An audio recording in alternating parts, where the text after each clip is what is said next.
Labor Day rally in New York City. We'll be walking through Howard Schultz's penthouse, then making our way over to Jeff Bezos's house, and then finishing it off in Times Square, the heart of capitalism. We are so hyped, and we're really excited to attend and meet some incredible people who are making a difference in the labor movement. The labor movement is important because unlike a lot of sectional issues, labor kind of affects all different industries, all different sectors, and it basically is the foundation of our way of life. If you want to survive, you need to work. And for those who are working, it's very hard for them to sort of have that sort of voice without the labor movement backing them. Because what the labor movement does is it gives power to the workers instead of to the CEOs, the executives, the people who hold the capital. And so it sort of takes that power back and puts it in the hands of the people who are actually making the commodities and providing the services.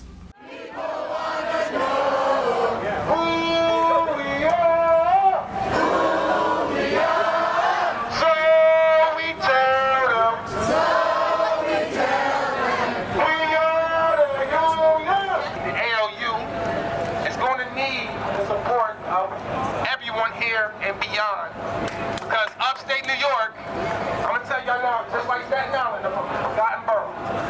Nobody cares about upstate. Nobody goes out there. They already calling the cops at us, on us at the bus stop. They're doing the same bullshit they did in Staten Island. So we're gonna need the same type of energy going up there into this campaign.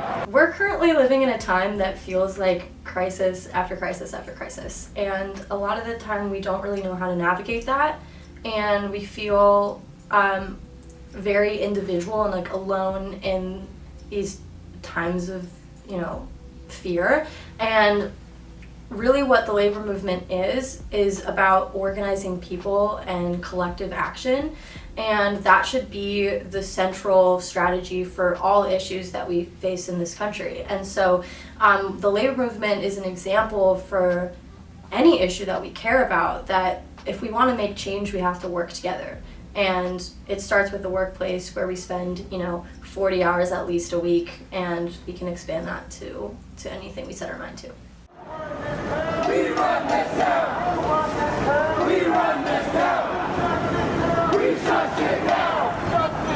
We shut it down! Chris Small's here, the president of the Amazon Labor Union.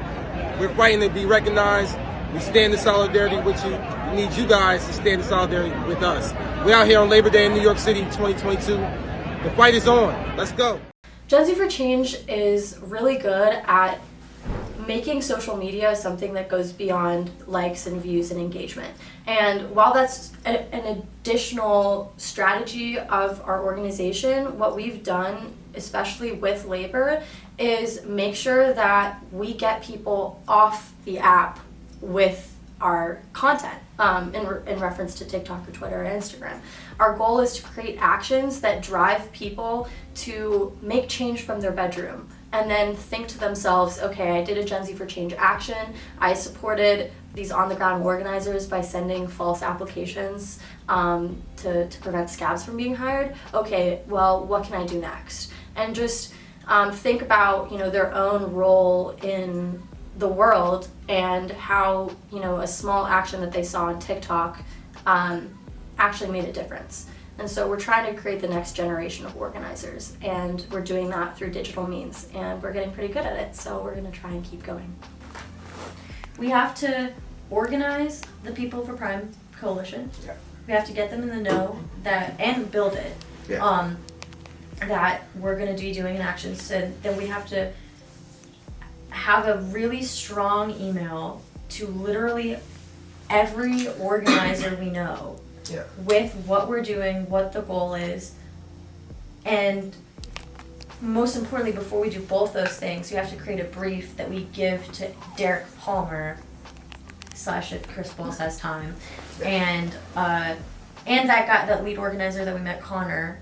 Yeah. I bet that he'd love to be involved, and we get them to endorse it, like it's an ALU X Gen Z for Change thing. And then we're like, we know that, like, do you guys have the contacts while we we push on our end, you push on your end. We have a spreadsheet keeping up with the creators that are involved, with the people involved, the orgs, politicians, and October 1st, 10 days out before the vote, will launch. Yeah, I think it would also work is that also, like, while we're talking with Derek Palmer and we're kind of gathering the People Over Pride Coalition, do the Zoom with the People Over Pride Coalition so we can explain to them exactly what our goals are. And if we can have Derek Palmer, potentially Chris Mullins, come and talk to these creators, so they can understand like what's going on and hear it directly from ALU. So once we have that all that infrastructure set up, if it's good, so at that point this is something that's happening, and so we go to these politicians, these public figures, and saying like, hey, we have these creators, we have the ALU support on this, these orgs. Do you want to involve yourself with this as well? And we send them a brief with what we would expect from them, of what we have and what we would expect from them, and saying like, hey, we launch August 1st, and then all culminating to potentially go to ALC and it's like, hey, we want you to partner with us and the ALU, so we can launch this. And you being like the main driving voice behind this as well, because of the name recognition of ALC, just how much support that she has with progressives all across different levels of progressives all across the country. And so we launched that. We all lead the charge, and we all just raise a bunch of money and a bunch of support for the ALU in preparation for this vote. And it pushes people over the edge in like supporting those efforts too, like in the warehouse itself. Yeah, like, it gets so much media coverage. It's like, this is something that's happening. All this money has been raised. It gets people in the warehouse feeling like their stories or like their conditions are being heard by the country because of the union, and then this will positively impact the vote.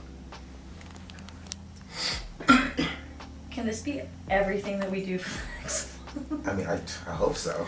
It'd be awesome. Like, this is awesome. This is killer. And then, wait, I was thinking an added component.